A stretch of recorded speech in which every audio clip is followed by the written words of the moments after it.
Assalamualaikum warahmatullahi wabarakatuh. Perkenalkan, saya Doni Tafran. Saya adalah dosen jurusan Teknik Mesin, program studi Teknik Mesin Produksi dan Perawatan Politeknik Negeri Sriwijaya. Pada kesempatan kali ini, saya akan menjelaskan salah satu mata kuliah yang saya ampu, yaitu mata kuliah Metrologi Industri dan Kontrol Kualitas. Pada mata kuliah ini diambil pada semester genap dengan bobot 2 SKS. Pada mata kuliah ini, mahasiswa akan belajar tentang pertama, sistem dan standar pengukuran, alat ukur dan pengukuran, dasar-dasar statistikal dan proses kontrol, dasar-dasar kontrol cat dan menggunakan kontrol cat, analisa dan kendali proses.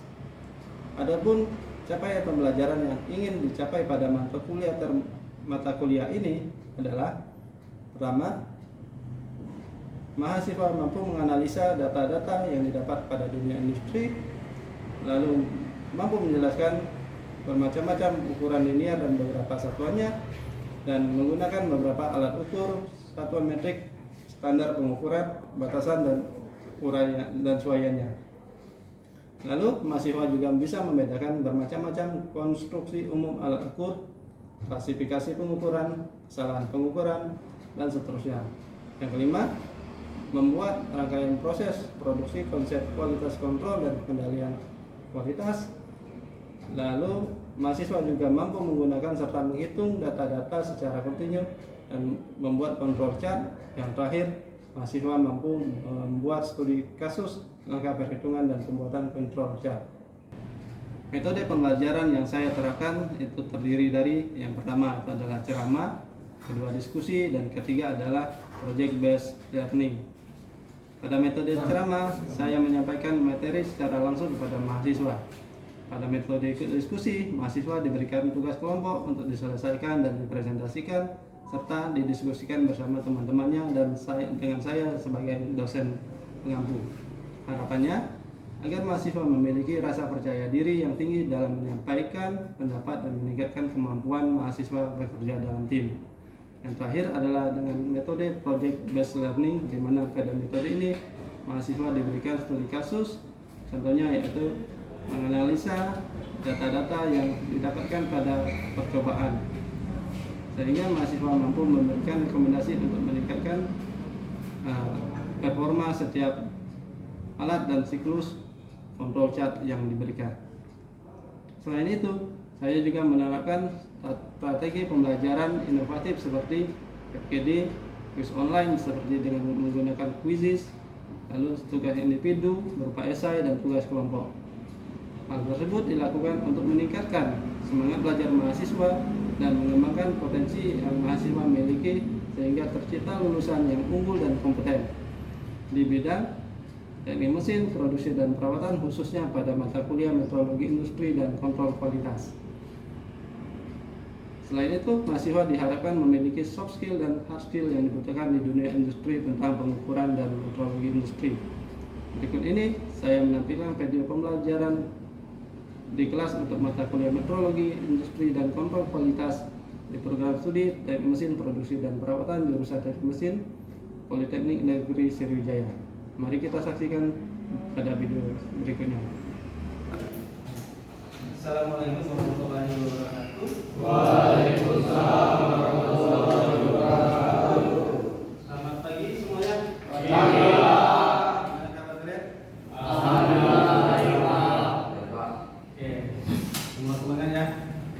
Ya, jadi kita hari ini akan melanjutkan materi kita minggu lalu dalam mata kuliah Metrologi Industri dan Kontrol Kualitas. Jadi apa yang kita sudah pelajari minggu kemarin adalah tentang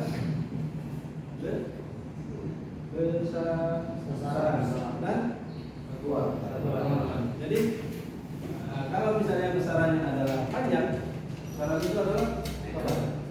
Adalah sesuatu yang diukur. Mempunyai besar. Oke, kalau misalnya satuannya apa? Kalau besarannya panjang apa? Satuannya?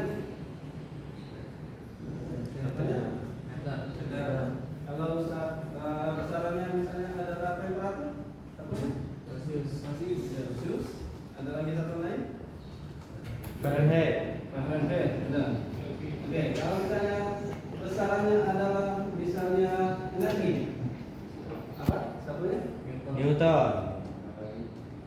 kalori. Oh, kalori. Lalu ada satu lain, ada joule, ada BTU, British Thermal Unit. Jadi kita akan membandingkan juga. Dan kita akan bahas di pertemuan selanjutnya. Nah, untuk pertemuan kali ini kita akan membahas tentang sistem dan standar pengukuran. Jadi tujuan pembelajaran dari minggu kemarin masih sama. Tujuannya adalah agar kita mampu menjelaskan beberapa satuan sistem dan standar pengukuran serta menunjukkan istilah-istilah yang berhubungan dengan pengukuran, berhubungan dengan besaran dan satuan teknik. Jadi kenapa kita mata kuliahnya adalah metodologi industri itu adalah hubungannya adalah dengan pengukuran, terutama pengukuran biometri. Kalau pengukuran biometri itu berarti adalah pengukuran yang tentang industri panjang, lebar, dan tinggi. Itu amat tentang hal yang berhubungan dengan itu. Nah, untuk yang pertama, mengapa sih harus ada standar? Jadi dulu kalau kamu ada yang dari dusun, dari desa, nah, enggak? Ya Pak, saya Pak. Nah, kalau kita dulu masih kecil, kalau di desa ada di dusun, satuan besarannya yang pakai di dusun di desa apa? Biasanya satu jengkal. satu jengkal, satu kasta, Ya, Pak. satu depak. Tapi ketika kita mau gunakan, itu bisa nggak digunakan di semua tempat atau semua orang masing-masing? Bisa Pak. Tidak Pak. Tidak ya. Kenapa? Antara satu orang dengan seorang yang lain itu Beda. Beda. Jengkalnya berbeda. Yang pendek jengkalnya lebih Pendek. Yang lebih pendek. yang tinggi nanti jengkalnya lebih Panjang. panjang. Nanti yang akan berikut adalah tetanggaan. Kenapa? Nah, tetangga sebelah sini ngomong ketika saya masih kecil, tanah kami itu adalah 10 hasta, 10 depak misalnya. Ketika dia sudah lebih besar, kok 10 depaknya sudah tidak 10 depak lagi, sudah lebih kecil, ribut sama tetangga.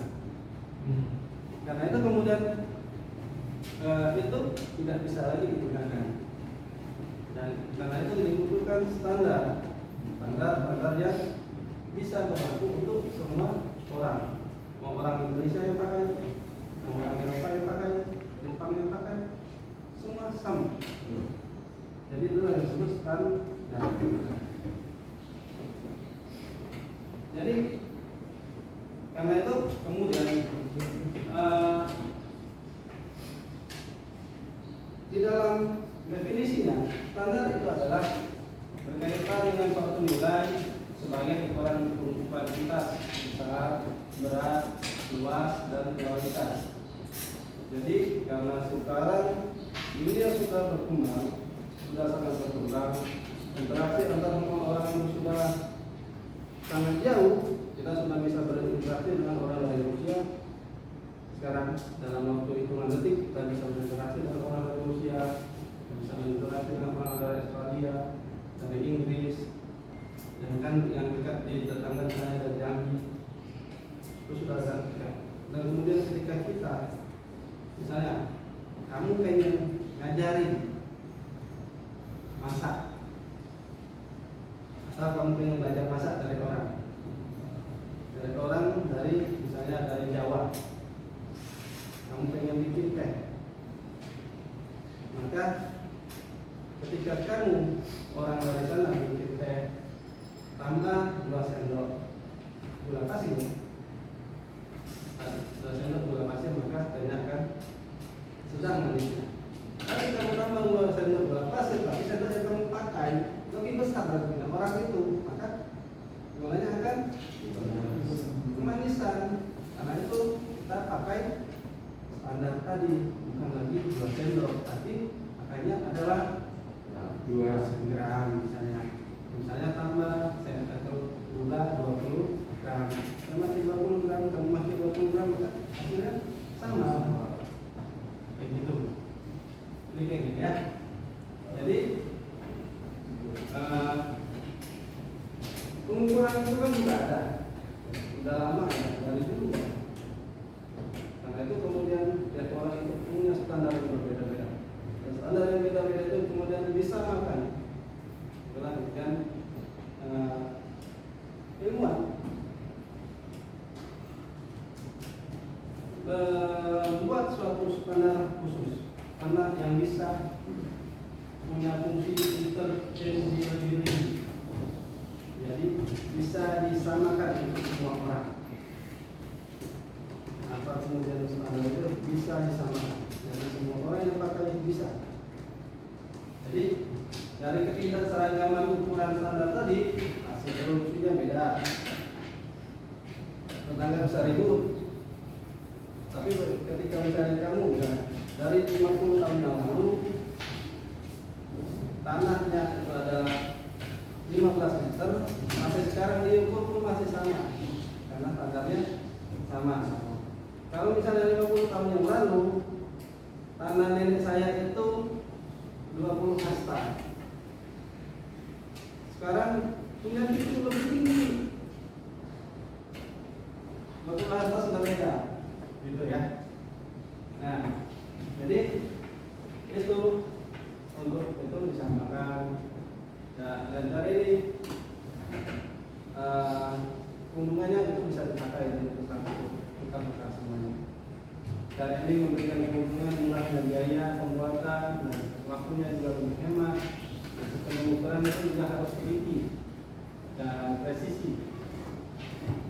Jadi bagian-bagian produk itu, terutama kalau misalnya kita berhubungan dengan teknologi itu, bagian-bagian produk itu akan dibuat sama persis. Nah, mungkin kalau misalnya Toyota mungkin di bagian timur di satu perusahaan vendornya mereka, kemudian pindah vendor, pintunya sudah berubah ukuran, mungkin gitu kan? Karena beda lagi. Karena itu jadi karena itu kalau misalnya kita benar-benar kita akan sama. Ketika Toyota bikin pintu di satu di vendor yang satu dan vendor yang lain, baik itu secara bergantian atau bersamaan, maka dia akan tetap sama. Itu artinya sama. Nah, lalu selain standar, ada yang disebut sebagai sistem pengukuran. Tapi standarnya kalau misalnya meter, ada meternya, sistem pengukuran yang biasa kita gunakan pada dua. Itu sistem sama sistem yang sudah kami pelajari dari salah satu SMA. Dari sistem elektrik atau sistem kita sering menyebutnya SI. Sistem internasional yang biasa kita gunakan sehari-hari ketika kita kecil.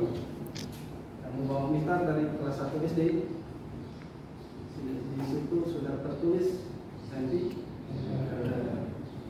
Dan itu adalah turunan dari meter. Lalu kamu dari kecil juga sudah belajar bahwa kalau misalnya jam itu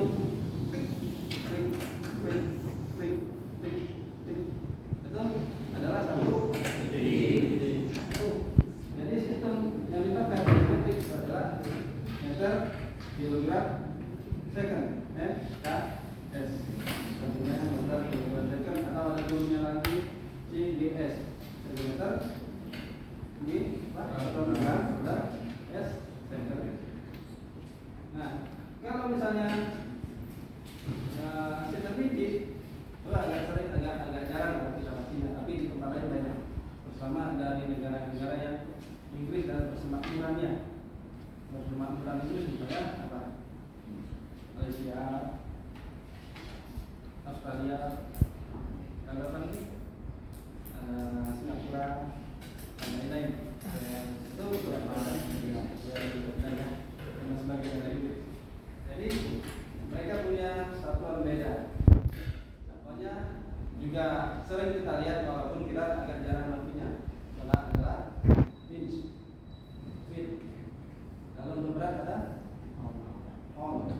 Kalau misalnya kita lihat pertandingan tinju, maka beratnya tinju itu tidak diukur dalam kilogram, tapi dalam pound. Itu beda. Itu bukan massa. Kalau Inggris tidak punya satuan massa, tidak ada satuan berat. Nah, jadi siapa yang menetapkan sistem metrik ini? Maka sistem metrik ini ditetapkan oleh Badan Kerjasama Badan Internasional, namanya International Metric Convention tahun 1875. Jadi nanti konvensi ini kemudian nanti mereka akan merumuskan tentang satuan. Jadi sistem metrik itu adalah sistem yang berdasarkan parameter untuk pengukuran berat dan program untuk pengukuran berat. Jadi pada tahun 1790 orang Eropa itu pertama sudah mendefinisikan 1 meter itu adalah keliling seperempat bumi yang mulainya dari Paris, dari Turki sampai ke Spanyol, sampai ke Barcelona di Spanyol. Itu dianggap seperempat bumi dan dibagi 10 juta, maka itulah 1 meter. Kemudian dibagikan lagi dengan panjang dari panjang platina iridium. Tapi kemudian ternyata sejarahnya ternyata bumi itu berubah diameternya berubah. Biarpun kecil tapi ada perubahan diameter. Termasuk juga platina itu bisa menguap ketika panas dan mengurut ketika dingin. Maka kemudian ditetapkan lagi standar yang lebih punya ketahanan. Maka digunakanlah panjang gelombang radiasi atau krypton maka 1 meter itu didefinisikan sebagai 1.650.763,73 kali dari panjang gelombang radiasi atau krypton 86 di dalam ruang hampa. Jadi itulah standar 1 meter. Jadi siapa yang baru tahu kalau ternyata 1 meter itu standarnya? Sudah tahu semua? Sudah sebelumnya? Tahu kan? Kemudian kilogram. Apa kilogram? 1 kilogram? 1 massa apa? Jadi ada 1 kilogram itu adalah massa air pada suhu 4 derajat Celcius, air murni yang sudah disuling pada suhu 4 derajat Celcius dan kemudian diukur sebanyak 1 liter. 1 liter dalam artian 1 liter itu adalah 1 desimeter pangkat 3 atau 10 cm. 10 cm kali 10 cm kali 10 cm 1 liter. 1 liter itu adalah 10 gitu. 1 liter dan kemudian didefinisikan diisi air sebanyak 1 liter 1 desimeter 1000 desimeter pangkat 3 itu didefinisikan sebagai 1 kilogram. Itu standarnya. Dari itu beda. Nah, 1 kilogram. Lalu ada konversinya juga. Konversinya ke atas dan ke bawah. Ke atas meter, ke bawah bagi 10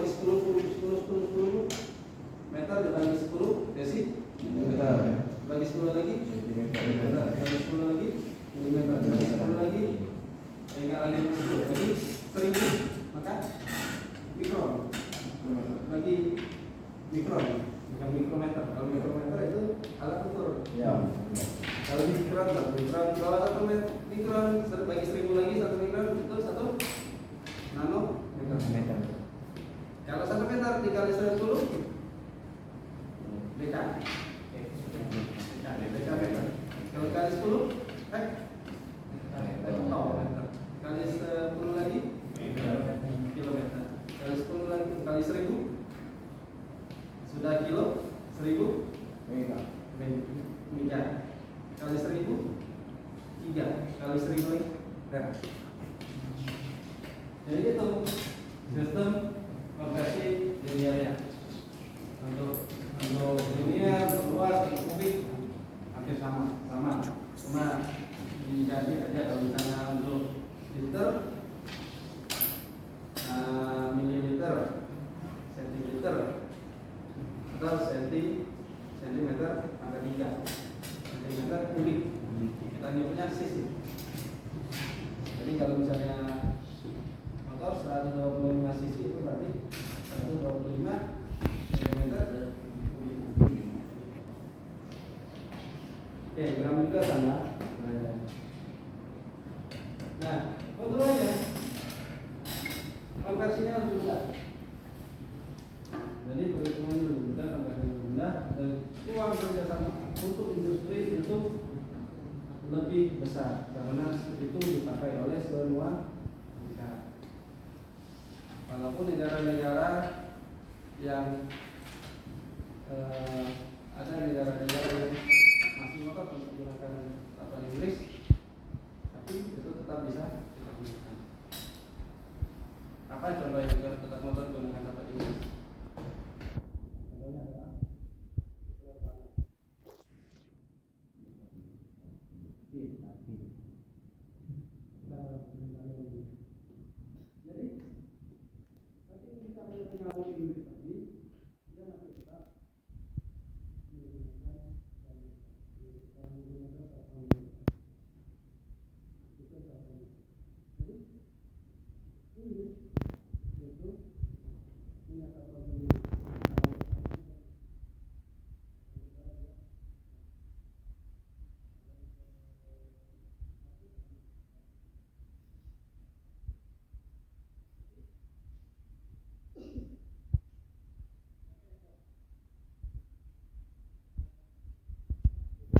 atau satu kaki itu ini kakinya.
Ini dilakukan pada daya yang terdapat pada mesin-mesin produksi. Ada di daya mesin itu ada beda-beda. Ada inci, ada meter dan milimeter. Jadi kita bisa digunakan. Standar pengukuran ini jadi paling banyak digunakan milimeternya itu bisa digunakan. Standarnya ada 2 tadi. Jadi pengukuran itu standar garis, standar kunjung, dan standar volume. Lalu tadi kita sudah membahas ada pengukuran massa, ada isi. Massa itu adalah 1 desimeter, 1 kilogram adalah 1 desimeter pangkat diameter 1000 cm3 cm3. Kalau panjang itu adalah panjang Krypton, panjang gelombang Krypton menggunakan lalu volume dan lain sama. Ampere adalah arus tekan daya pada meter dalam jarak 1 meter menghasilkan daya antara meter 2 kali 10 pangkat di 7 Newton per meter. Temperatur itu adalah kalau temperatur itu yang paling mudah. Sentimeter itu mengambil titik di titik buku air. Titik buku air itu adalah 0 derajat Celcius. Air pada suhu 0 derajat Celcius, air yang murni. Titik didih air itu adalah 100 derajat Celcius.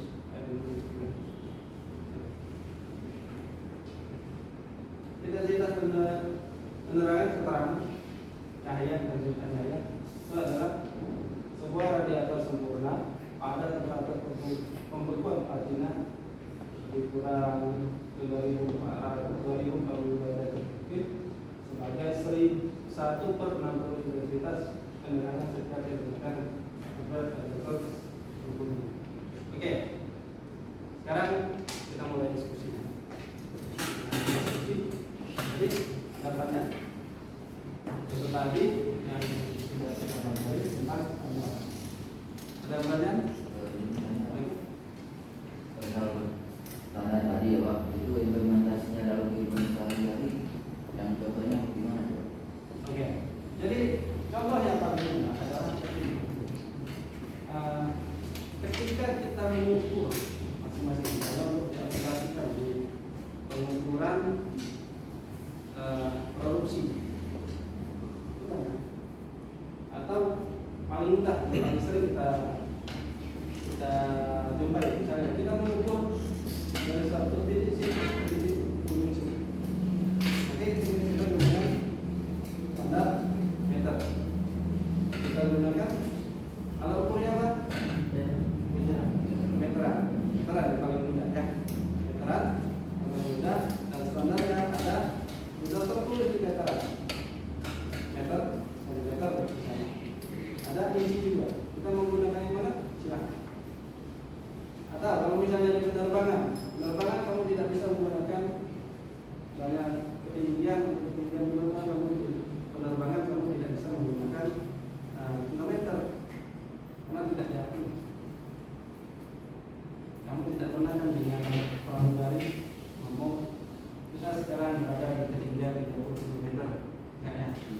Anda misalnya dari kaki karena itu semua gelombang itu sama.